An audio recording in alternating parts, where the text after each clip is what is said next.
अर्जित करना, इसमें बहुत सारी चीजें सहयोग देती हैं। पहले तो व्यक्तिगत जो हमारा पुण्य है वो सम्मिलित हो, तो उसके साथ साथ बाहर की चीजें हैं।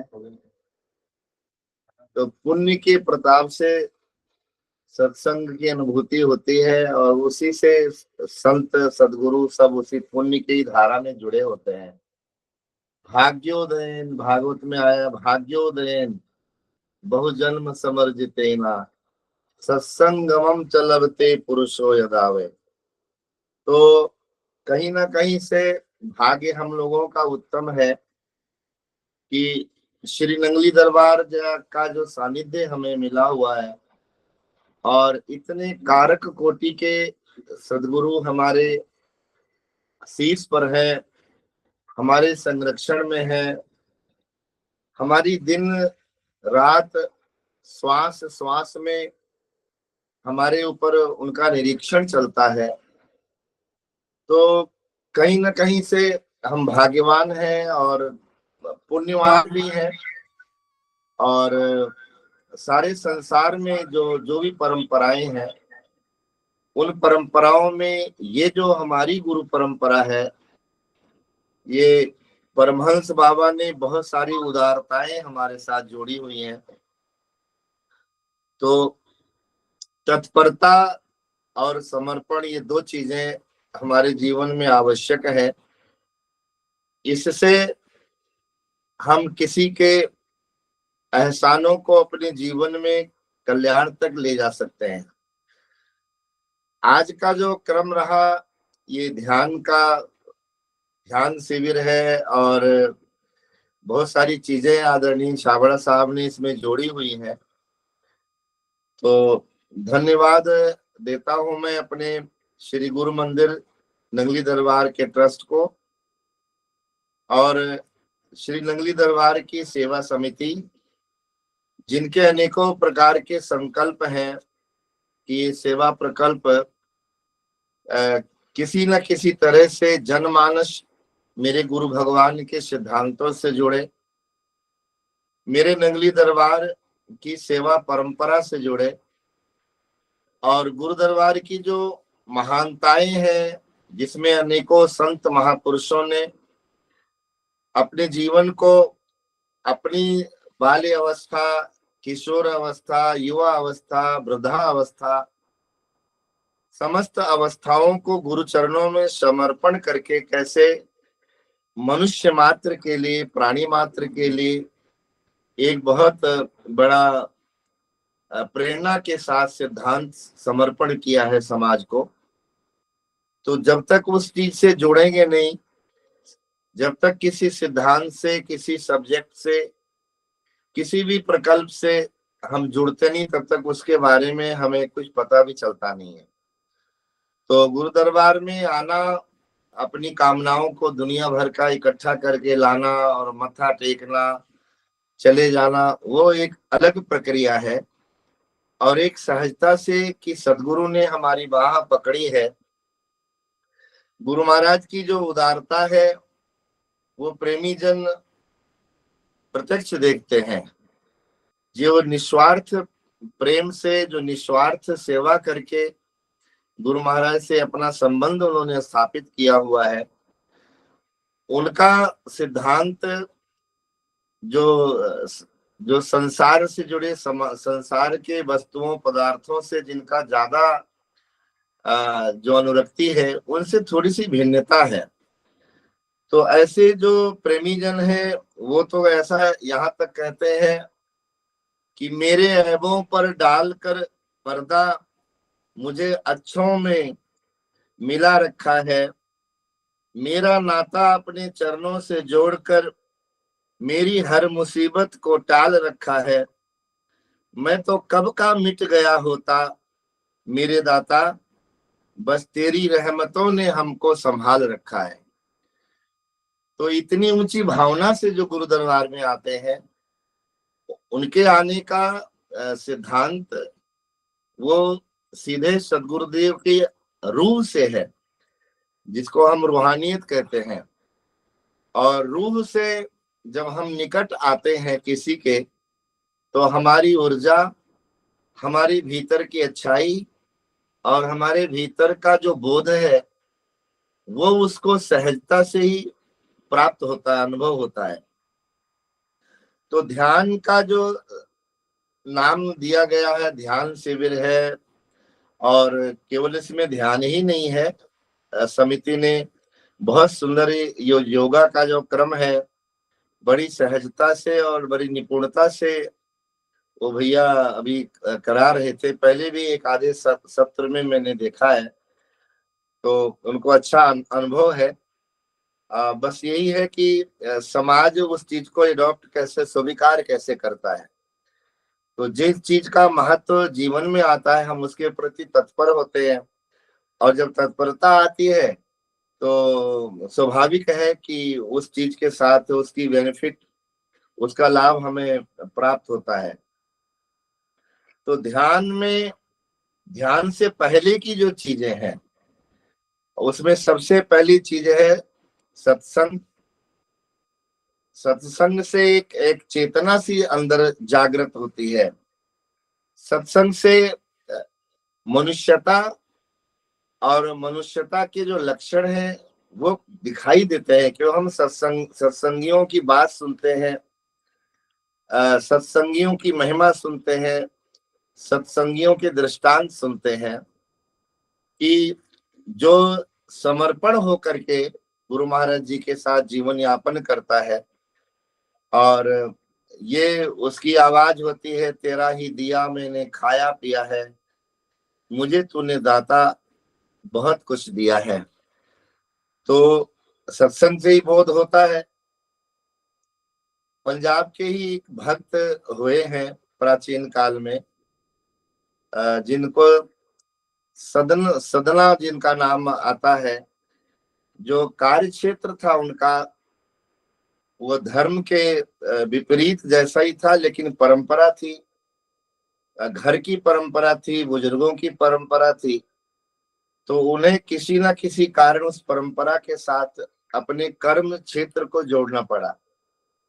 लेकिन सत्संगी होने के कारण, सत्संग में अनुरक्ति के कारण, और बचपन से ही उनको जो सत्संग प्राप्त हुआ, उस सत्संग से एक निश्चयात्मक बुद्धि उनकी मिली, और उस निश्चयात्मक बुद्धि से उन्होंने परमात्मा के स्वरूप का चिंतन नहीं छोड़ा। कर्म उनका मांस का था, मांस का वो विक्रय करते थे। यहाँ तक हमने सुना है महापुरुषों से कि एक तराजू में वो शालिग्राम को रखते थे, और एक तराजू में वो मांस रखते थे कि शालिग्राम भगवान इसके साक्षी हैं कि हमारी जो ईमानदारी है, उस ईमानदारी के प्रति कोई भी हमारे ऊपर हस्तक्षेप नहीं कर सकता। हमें यहाँ बिठाया गया है, हम अपना कर्तव्य का पालन कर रहे हैं।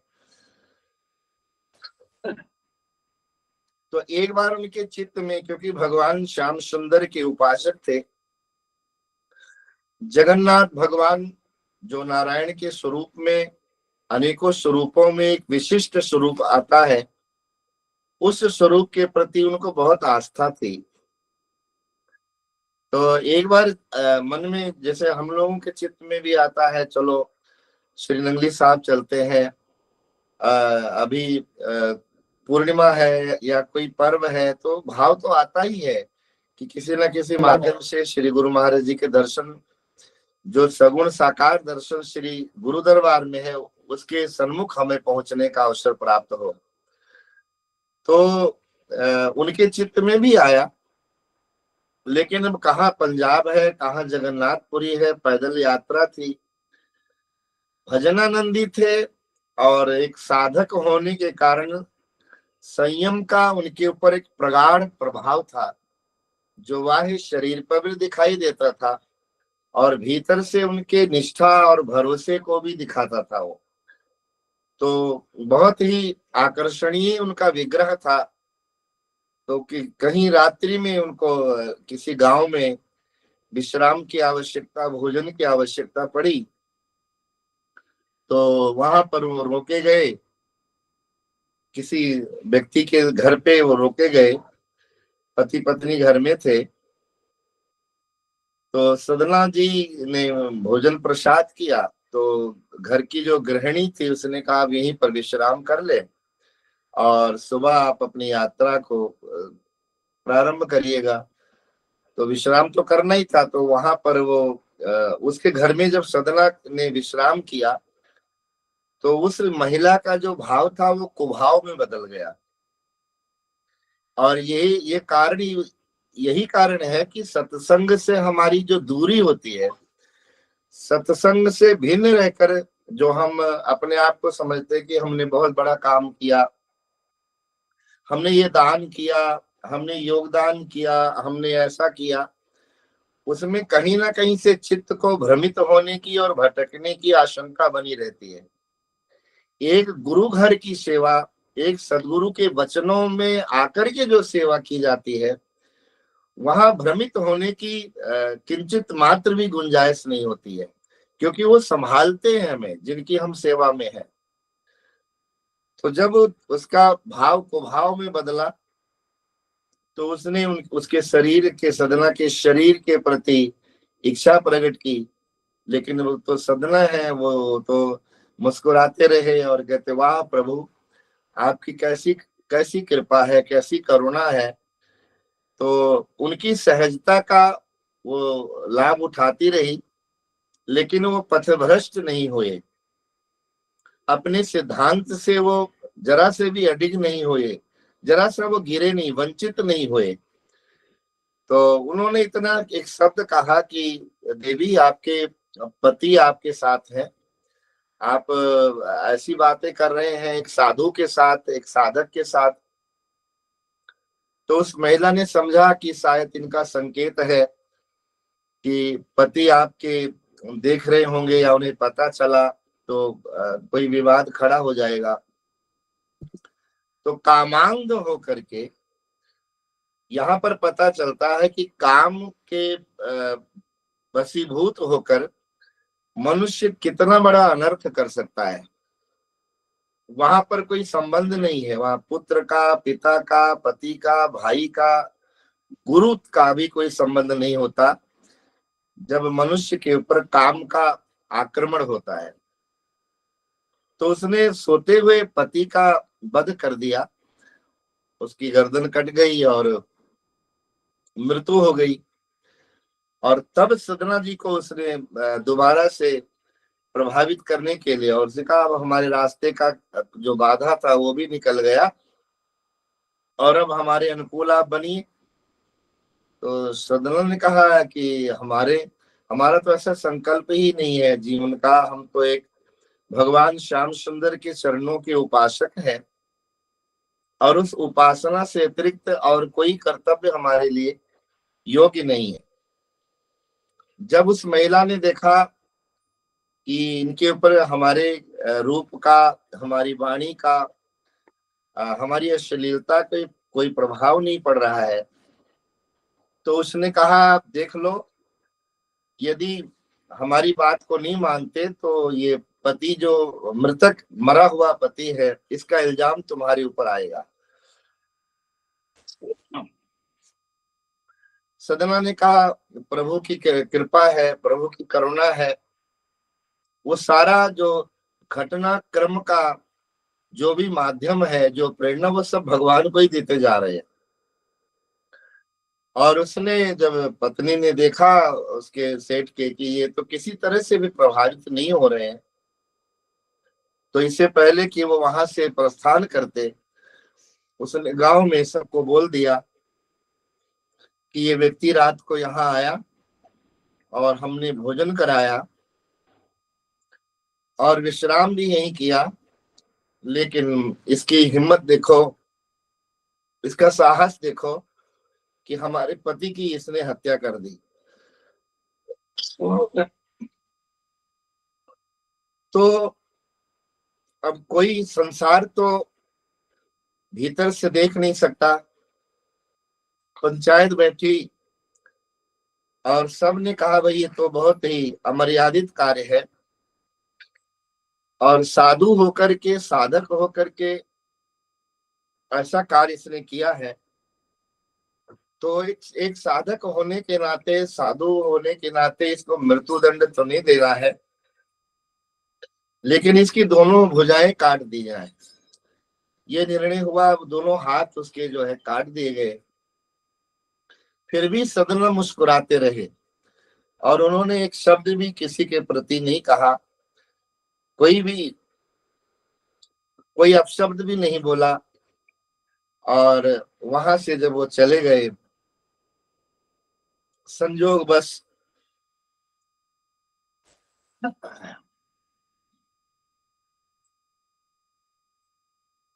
वहां से जाने के बाद जगन्नाथ भगवान के दर्शनों के लिए जब लाइन में लगे,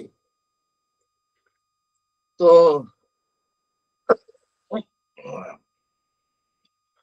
क्षमा करना, अभी कथा से आए हैं और जगह जगह क्या वातावरण, जलवायु अनुकूल नहीं है शरीर के साथ, तो सब लोग दंडवत कर रहे थे, प्रणाम कर रहे थे। सदना ने कहा कि ये वही वही स्थान है जहां हम खड़े होकर के आपको हाथ जोड़ते थे, पर आज ऐसी परिस्थिति बना दिया है आपने कि हम हाथ भी नहीं जोड़ सकते। जब हाथ ही नहीं रहे तो जोड़ेंगे क्या? तो शायद आप मुझे इस रूप में देखना चाहते होंगे,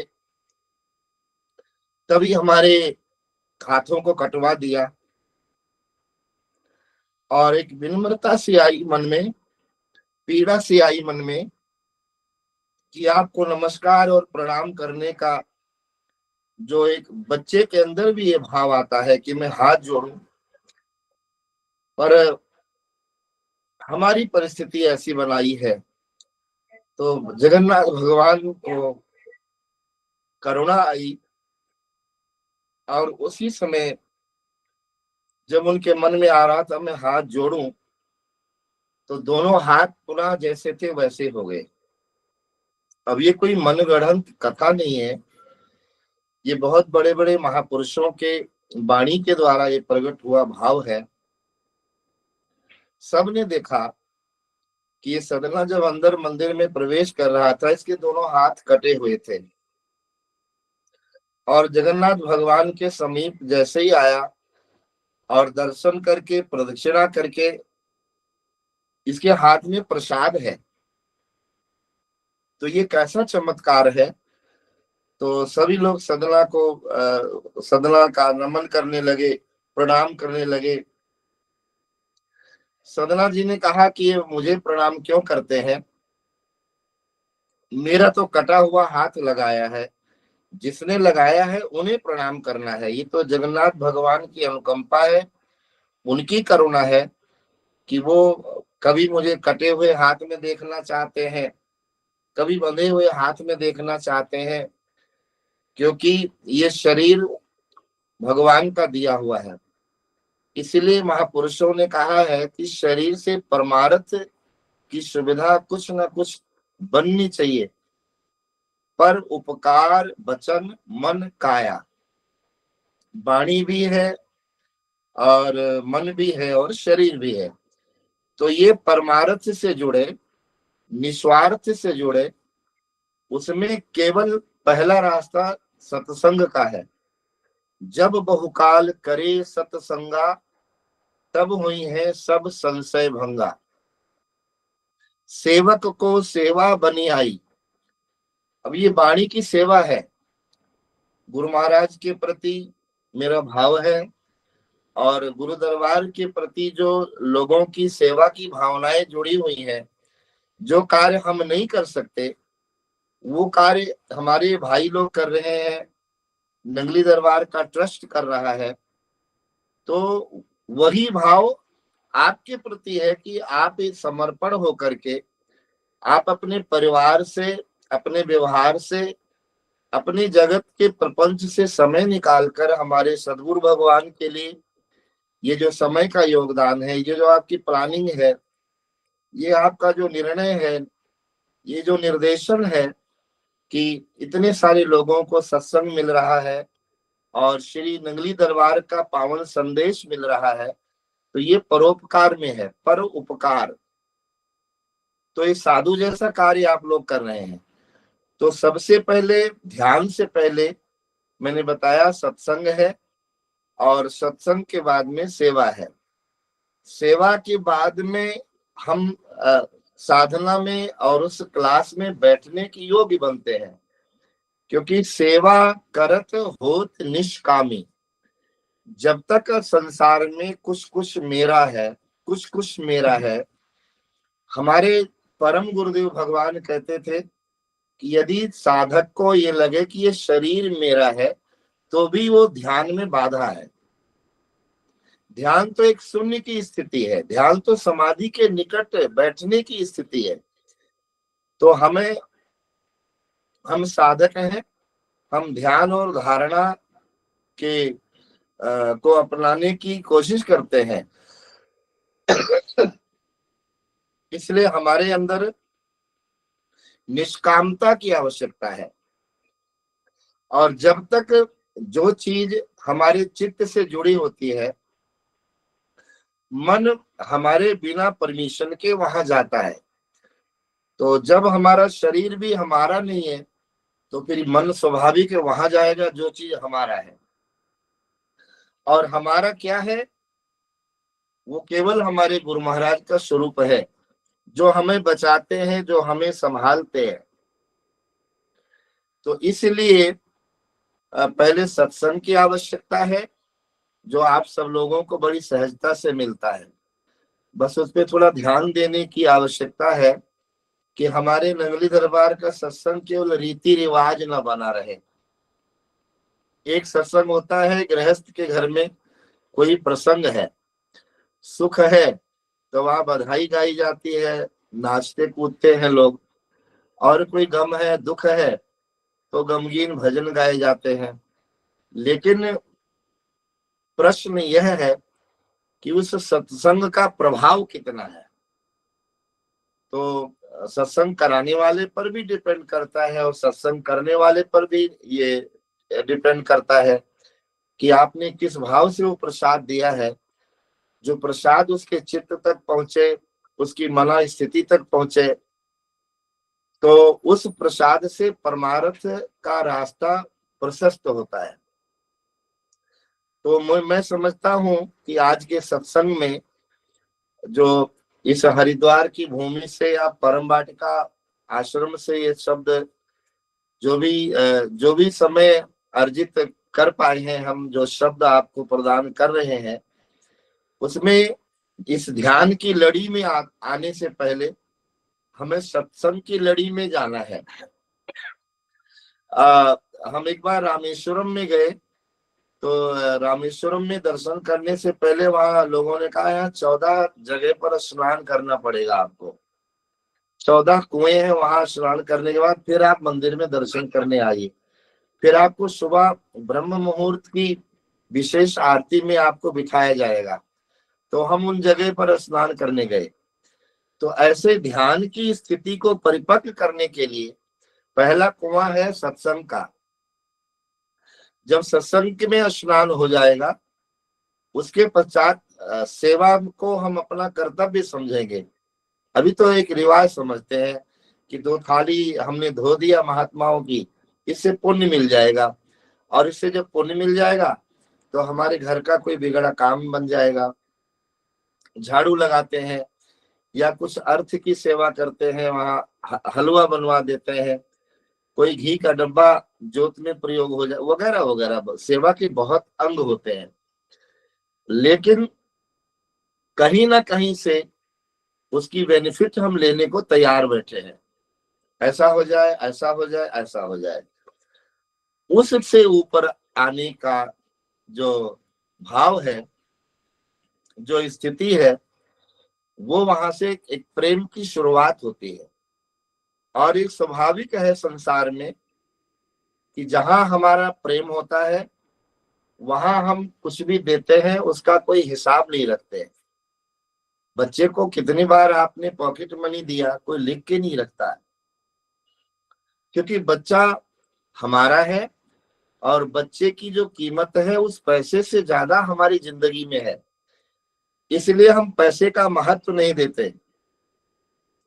तो प्रेम को परिपक्व करने की जो स्थिति है वो उस निश्चय की है, वो उस विश्वास की है। हमारे संत हुए स्वामी राम तीर्थ जी महाराज, बड़े अच्छे दार्शनिक संत रहे। सदगृहस्थ में होते हुए, पत्नी और बच्चे के होते हुए भी उनको ऐसी लगन लगी भगवान श्री राम की उपासना में। गुरुदेव ने ऐसा दीपक जलाया हृदय में कि बड़ी सहजता से जो भी शरीर के साथ संबंध थे बहुत सहजता से छूट गए।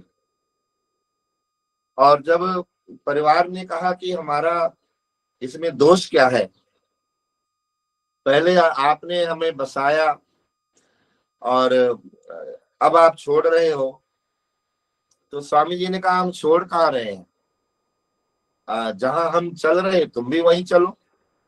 हमारा निर्णय ऐसा है, हमारा हमारा जो हमारी जो गति है उस गति के साथ यदि आप लोग चल सकते हो तो आपका स्वागत है। तो परिवार के लोग कहाँ कितनी देर चलते हैं, कोई डेड बॉडी के साथ भी अब तो वहां शमशान तक नहीं जाता, कोई 4 कदम चल के लोग वापस आ जाते हैं। तो परिवार भी ऐसे वापस हो गया, समझ गए रास्ता कठिन है और इन्होंने ऐसा निर्णय ले लिया है। तो प्रेम में किया हुआ निर्णय और वो प्रेम जो सेवा के बाद बनता है, वो प्रेम जो सत्संग के बाद में आया है, उस प्रेम में दोष आने वाला नहीं है। अनायास किसी से दिल लग जाए वहां दोष आने की संभावना है, वहां भ्रमित होने की संभावना है, वहां पर ठोकर खाने की संभावना है और वहां पर आपराधिक कार्य की भी संभावना है, क्योंकि वो अनायास आपने किया है। आपकी आंखों ने वहां सहमति जताई है और आपके भौतिक मन ने वहां पर सहमति जताई है। लेकिन सेवा करके जो अनुरक्ति जागृत होती है, जैसे धन्ने को सेवा करके पत्थर में अनुरक्ति जागी और पिंगल वेश्या हुई। बहुत सारे लोग हैं, हमारे दत्तात्रेय जी भगवान जी ने हमारे नगली दरबार के गुरु महिमा में वर्णित है। तो वो सेवा करते करते उनका जो लगाव हुआ, तो भगवान की सेवा में और उनके अनुरक्ति में स्वामी राम तीर्थ जी कहते हैं कि प्रेम में इस तरह मगरूर हो जाऊंगा मैं, क्योंकि औकात से ज्यादा आप दे रहे हो।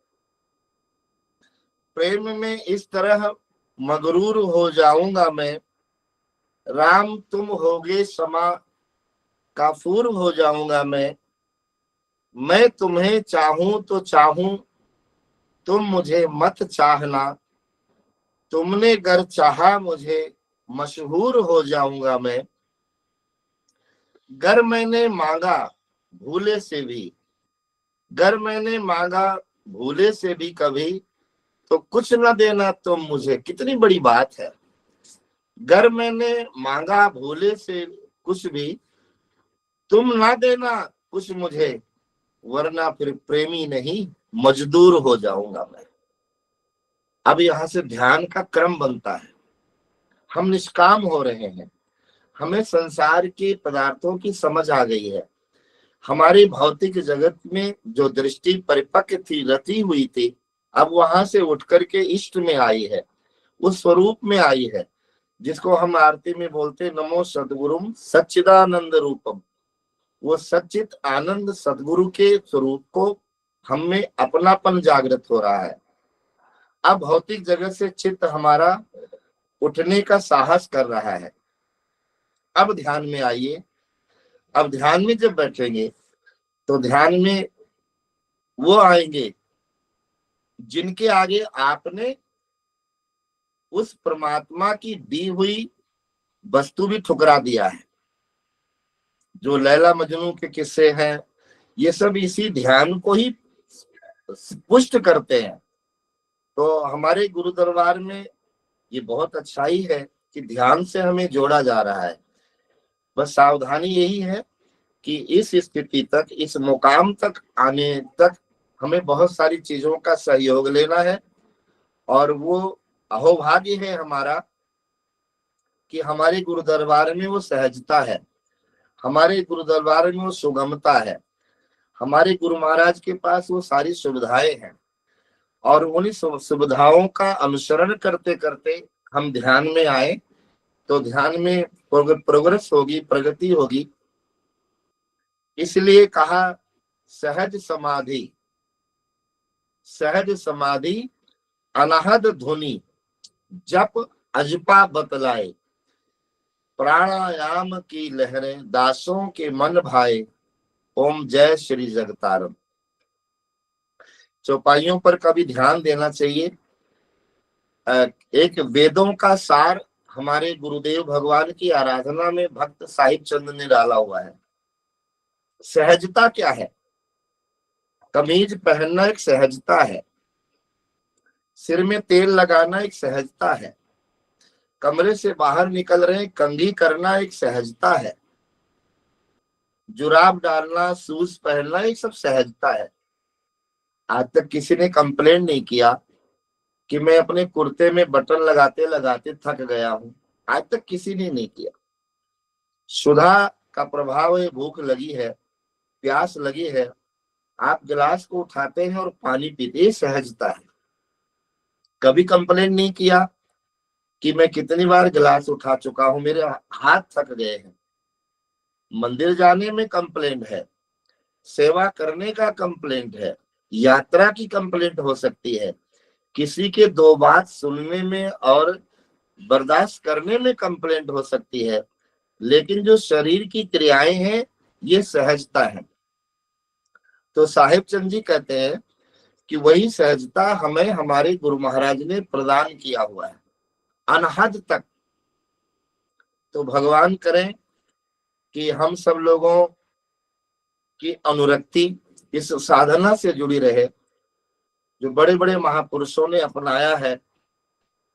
अजपा नाम गायत्री, मुनि नाम मोक्षदायिनी।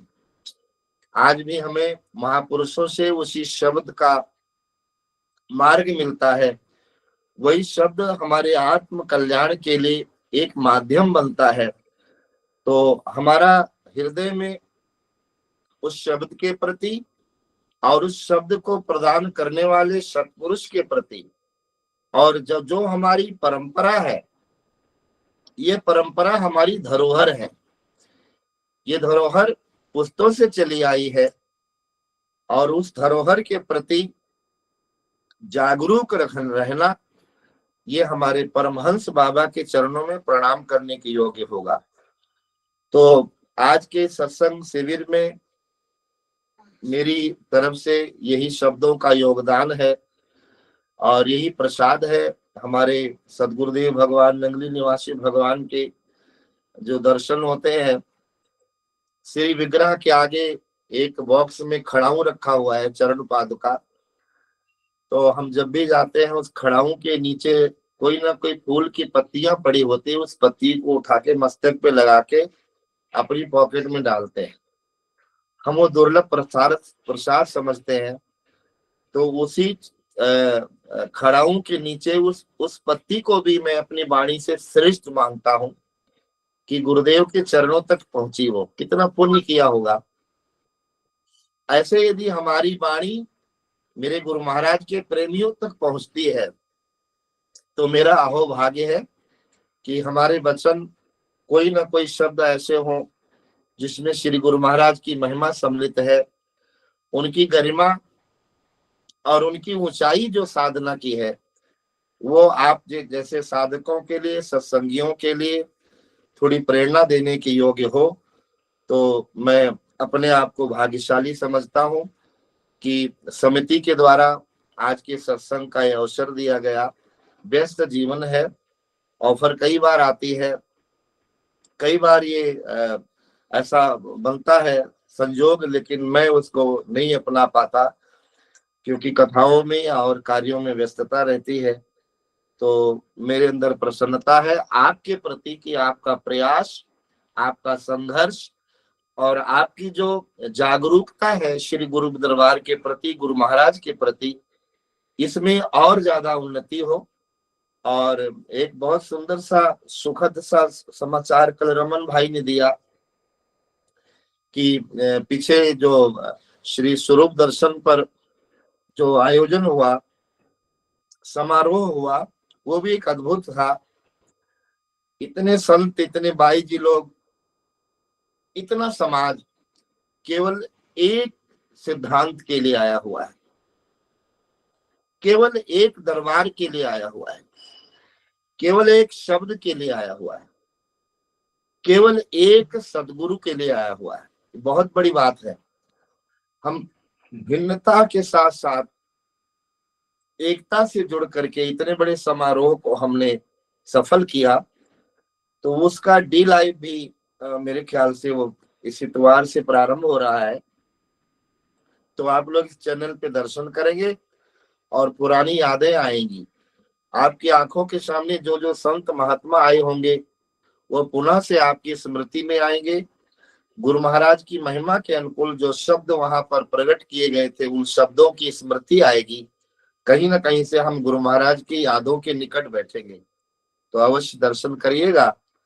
और आज के सत्संग को यहीं पर विश्राम देते हैं। फिर भविष्य में जैसा अवसर मिलेगा आपकी सेवा के लिए अपने सत्संग विचारों के साथ मैं आपके सामने प्रस्तुत होऊंगा। बहुत बहुत आभार, बहुत शुभकामनाएं। बोलो मेरे सदगुरुदेव भगवान की, बोलो श्री नंगली निवासी भगवान की। धन्यवाद स्वामी जी, आपका बहुत बहुत आभार।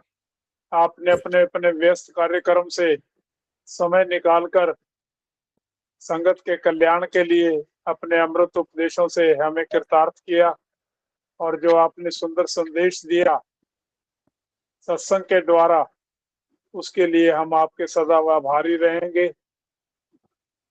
जैसा कि स्वामी जी ने फरमाया कि कथा का पुनः प्रसारण आज रात को 8 बजे से शुरू हो रहा है।